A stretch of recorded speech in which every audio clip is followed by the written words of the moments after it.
And I'm gonna add you to the spotlight. Hello, how are you? Hello. I'm good. It's only 100. Only 100 and you cut out there. It's 115 here, as you know. Oh my crikey, where are you in the world?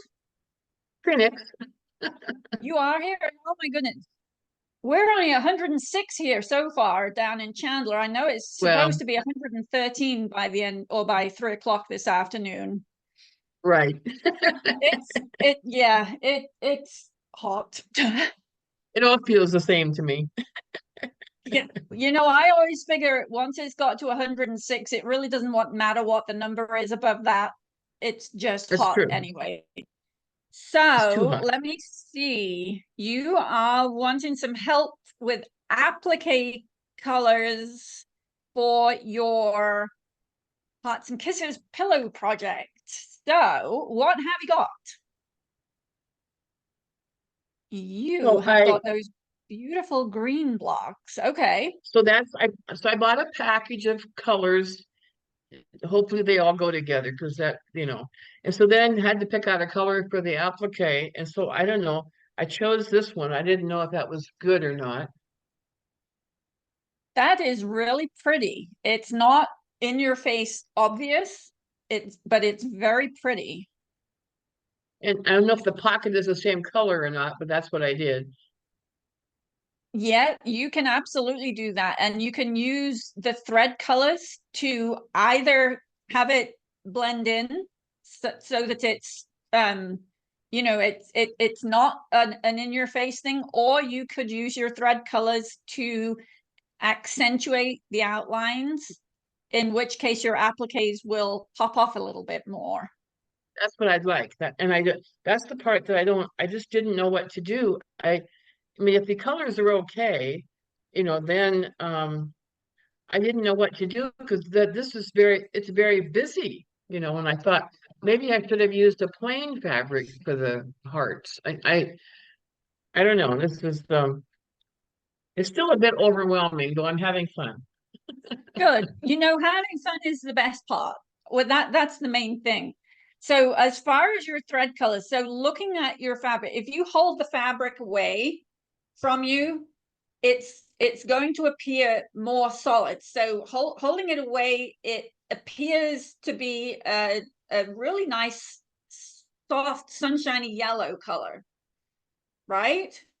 And then Yes, you've it got is. the chartreuse greens behind it. Yeah, So and these are all you could, green around it too.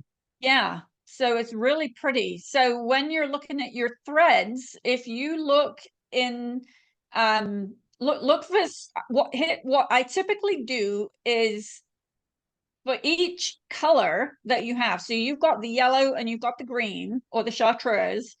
If you were to pick three different threads, and it's not to say that you're going to use all of them, but as a good starting point, pick three threads, a match, a lighter color, and a darker color. Okay. So let's say you choose an almost white or even a white for the yellow as Hmm. your light color. Choose a yellow that matches, and then choose a darker yellow or a much brighter yellow.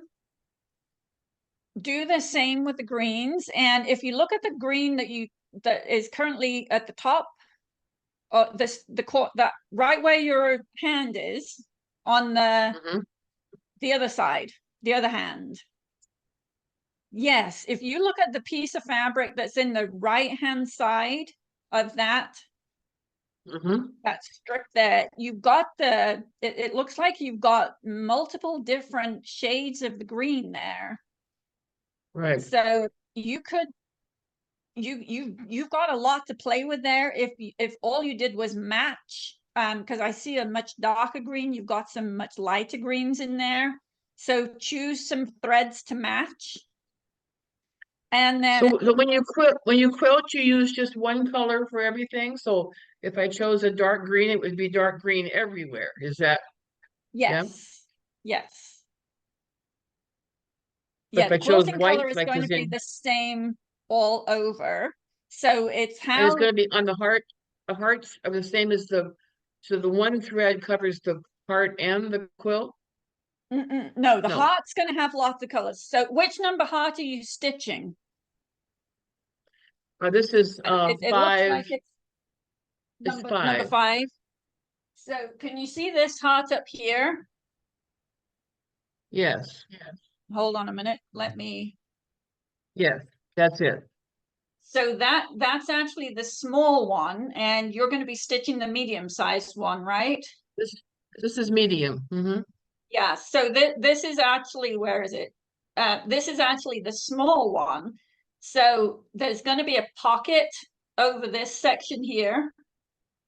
Otherwise, you can see we've got there's this area up here where, sorry about the wavering hand here. We've got this area up here where you can choose a color. We've got this area here where you've got one or two colors that you can use there. The outline for the heart shape is another color. So you could use some, let me just pop this back. I don't want to have you all being seasick here. You could use some of your yellows and greens on the heart. And Oh, you can okay. also choose some more contrasting colors if you want that stitching to stand out a bit more. I do. I'd like it to stand out. Okay, let me grab a picture of a color wheel and let me see.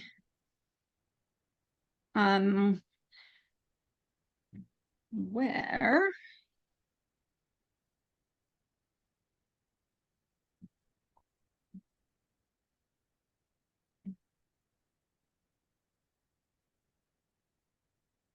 Okay. Let's do this one. Okay, let me just share my screen here.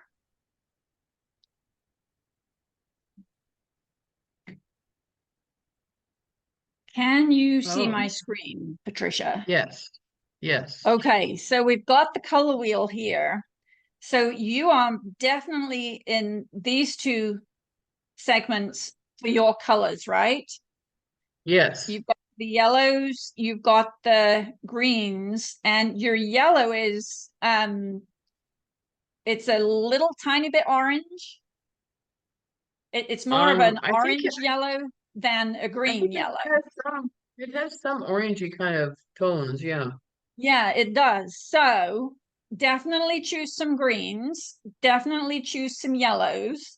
You could absolutely choose some orange, and you could even go towards the reds and the pinks, Oh, right?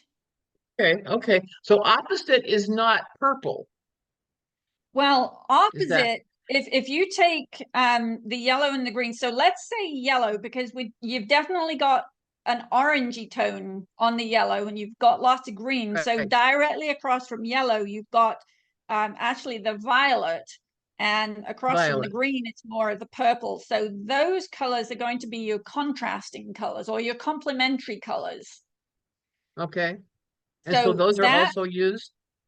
you absolutely could use those, yes.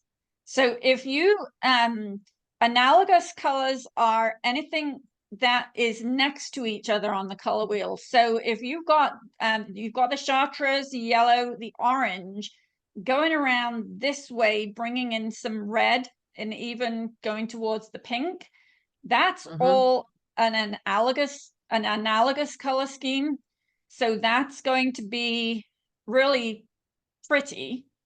You could also go the other way around and bring in some deeper shades of green, some aqua, some turquoise, right? Going around Mm-hmm. this way, going directly across, bringing in the complementary colors. Those are really going to pop. Okay. So Okay. you've got lots and lots of options. Okay. And then for the overall quilt, if you were doing it, what would you use for thread? It depends how much you want the quilting to stand out. I want it to well, I want it to show because again, this fabric is busy, and so I wanted it to be. I want the stitching to be able to show I would because there's go with lots of uh, fabric, there's yeah, lots of there's detail, lots of stuff in there's here. lots of color in there. I would go with a deeper color of the green. The deeper green like this one. That's kind of E- olive. yeah, even like a darker version of that. Even darker than that one. Okay. Yeah, so Okay. keeping it kind of with the same the same kind of green. Okay, look at this here. Mm-hmm. So let's That's a say yep. that that is a similar color to the green that you've got, right? Right. And I've Mm-hmm. got a much darker version of it that I'm using on the thread here. Yes. Yes. Okay. Okay. Um, I actually used a turquoise thread on the Oh, oh, on that same now green. interesting. So you actually could go with a turquoise or an aqua color for your quilting, and that would really pop out and look pretty. Turquoise. Okay. Yeah. Okay. All right. Well, thank you. You are Okay. welcome. I'm I excited will. to see what you come up with here. I'm sorry. I'm excited to see what you come up Oh, with. It's going to be good. I'm not doing any. I'm just getting selected. I'm waiting until class to start. Well, get your applique stitched up. Oh, I should already do that. I should already do this part. Yes, get your applique Oh, stitched up, and then next Friday we'll be doing the quilting. oh, then I better get busy. Okay, I'll do that. Yes. Okay, okay. Okay. We'll Thank see you you. next Friday then. Yes. Bye. Okay. So many options. It's a really good idea to have a color wheel of some sort handy. One of my favorites is offered by Joan Wilstrom. Um, for the life of me, I can't remember what she calls it. But if you Google Joan Wolf Joen, hold on, I'm going to type her name in the chat. If you Google Joan Wolfstrom and look for her color tool, it used to be kind of a fan, almost like paint chips, but a fan. And it's really helpful if you struggle with figuring out what colors to use, because it will show you what the analogous colors are for each color. It will show you what the complementary colors are for any given color, and a really useful tool to have.